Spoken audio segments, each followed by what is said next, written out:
Hello people, have you heard? WARCRAFT 3 Reforged has been released. This should have been a reimagination of WARCRAFT 3, a game released back in 2002 to critical acclaim, a must play according to Metacritic.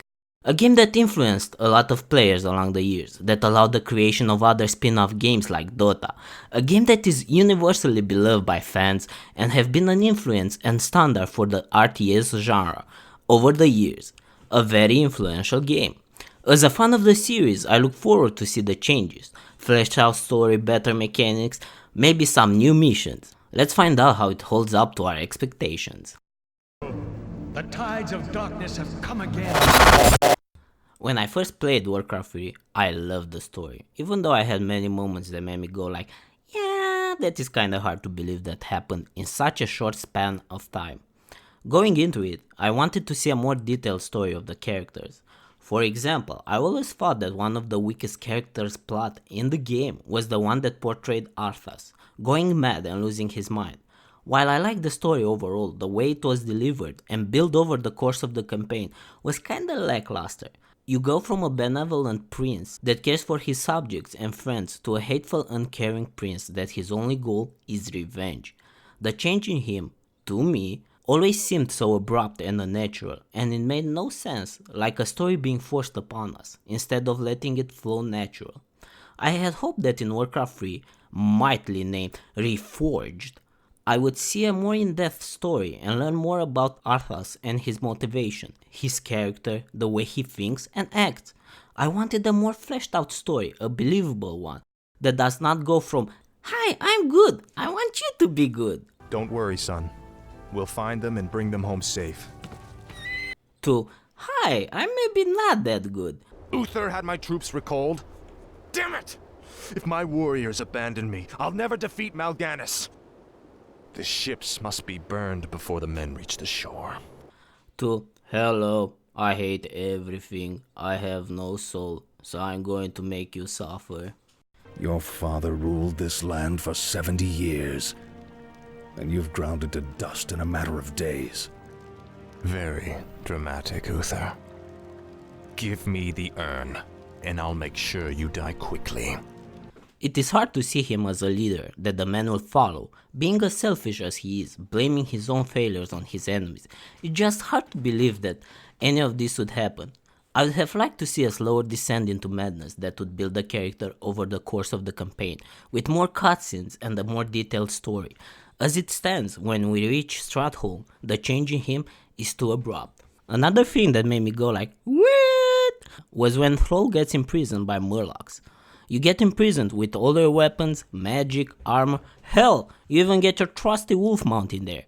Let's just state that this part made me raise an eyebrow. But I let it pass as a gameplay convention. Still funny to this day. Or that time after the Illidan mission with the Skull of Gul'dan. You are forced into a cutscene with Jaina, Thrall, Tyrande, Malfurion, and the Guardian. To sum it up, it goes like this. Malfurion says, "I saw you in a vision." Last night in a dream, a great raven spoke to me and summoned me to this place. Medivh goes like, "We are in danger. We need to unite to face the evil." I tell you now, the only chance for this world is for you to unite in arms against the enemies of all who live. And everyone is like, okay. Let me just point out that before this cutscene, the Night Elves attacked everyone on sight and never made contact with the leaders of the Orcs or Alliance, and all of a sudden they unite and face the great evil together. Hard to believe, right? Anyway, like I said, I wanted to see a more fleshed out story, each story arc to have better building blocks. This was their best time to do it. This was the chance to make a legendary game even more legendary. Sadly, that didn't happen, and they let, or maybe made to let this opportunity go by, releasing the game with the same story as it was before. Sadly, this is the part that disappointed me the most. Basically, it is the same game, so it is the same gameplay, they changed nothing to it. The game has the same mechanics, maybe a new unit or two. I wanted to see a more polished version of WARCRAFT 3 mechanics, but I got the same frustrating pathfinding for the units. Actually, because of how the new models work, it felt like it was worse. And let me tell you, grabbing an item on the floor while controlling an army is a pain. Moving your army on the map through tight spots is a horrible experience. It feels junky. And the AI is not especially bright either. The units keep bumping on each other or simply refuse to move.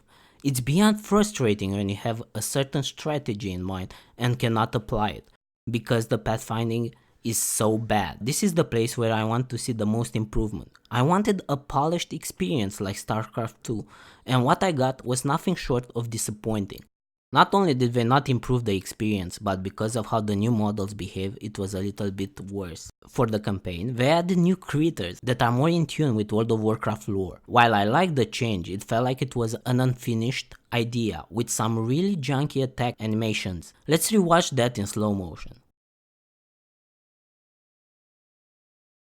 Is this an animation you'd expect in 2020? Oh, and look at this tornado too. What about the mission structure? Actually, I really like the dynamic between the different missions. One lets you dungeon crawl and make do with the resources you got. Others lets you score off against one or more enemies' towns. There are defend the objective type of missions, in which wave after wave of enemies assault your defenses. There was this particular mission in which you had to defend Kel'Thuzad until he finished a ritual, and instead of me waiting for the enemies to come to me, I decided for me to go to them. And after I managed to conquer one of the towns, I got a special reward in the form of a powerful item. They gave me a boost of +5 to all stats. It's refreshing to see that the player is rewarded if they don't tackle the mission the way it was designed to be. Overall, it is the same gameplay, with no noticeable improvements. Actually, I noticed worse pathfinding, unfinished ideas, and unpolished mechanics. Just look at this frost worm casually integrating itself with my black citadel. I really wish to see less of this, not more, especially when the original release did it better. This is the department that saw the most improvement. All the models in the game were reworked, and they look pretty great. The attention to detail is there. They reach a really nice compromise between realistic graphics and cartoonish graphics, with the end result looking nice and cool. They fit the setting well. Even though the character models look good, I can't say the same about the environment. Closing in on the details of the maps, you can clearly see that they didn't put the same amount of effort as they did for the characters. While there are some improvements, they feel more like an afterthought than something they wanted to improve. It can be argued that the environment actually looked better in the original game. What about the cutscenes? Well, they are the same. If they improved or added something new, I didn't notice, or spot the difference from the ones back in the day. All in all, it's nice that we have upgraded visuals, but let's be frank here. What is this bullshit? The graphics look like they belong from a game made in 2012, or maybe 2014. Not a game made in 2020, a time when we can play games with better graphics on mobile phones. And they want us to pay $40 for what? Character skins? Isn't that a bit much, lad? With the exception of a few voice lines and some upgraded effects, the sound is pretty much the same. They didn't bother changing anything. The impact of a sword hitting a building made of stone and wood still sounds like this. Let me at him!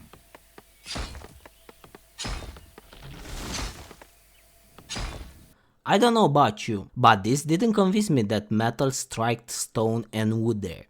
Sound is a very important aspect of games, one that makes or breaks immersion. And sadly, everything kinda sounds the same as it did back in the day.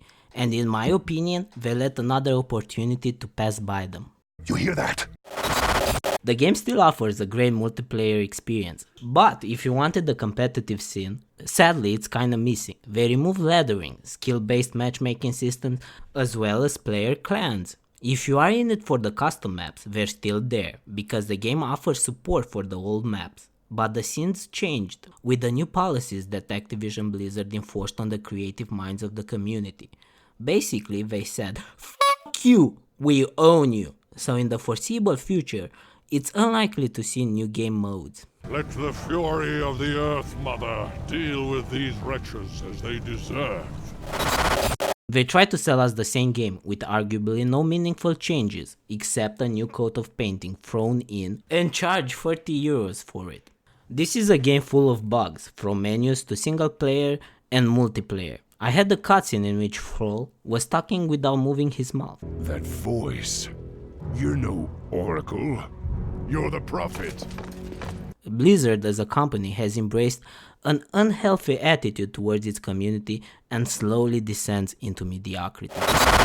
Considering all I endure making this review, the game gets 4 bones out of 10 and a badge of shame. Shame. Shame. Shame. Shame.